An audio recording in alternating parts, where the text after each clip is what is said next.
যে বলতেছে মাঝে মাঝে একা একা হাসতেন, সবাই জিজ্ঞেস করে আমিরুল মুমিনিন কেউ নাই, আপনি একা হাসেন কেন? মাঝে মাঝে অতীত জীবনের কথা মনে ওঠে। বকরি পর্যন্ত চালাইতে পারতাম না, রাখাল ছিলাম, বকরি চড়াইতে পারতাম না, ডেলি একটা না একটা হারায় আসতাম, আর খালা ইচ্ছা মতে ডেলি মার দিত।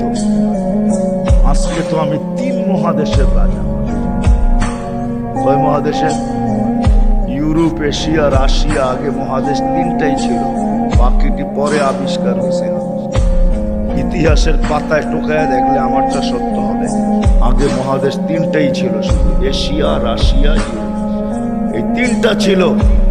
বাকি আমেরিকা, অস্ট্রেলিয়া এগুলো সব পরে আবিষ্কার হয়েছে। ওই যুগে ছিল না এগুলো, তো সমুদ্রের ভিতরে লুকানো ছিল, মানুষ পড়ে বাহির করছে। কি যুবক, ঠিক তো? সত্য তো? আমাদের শিক্ষা এটা বলে তো 3টাই ছিল, 3 মহাদেশের রাজা।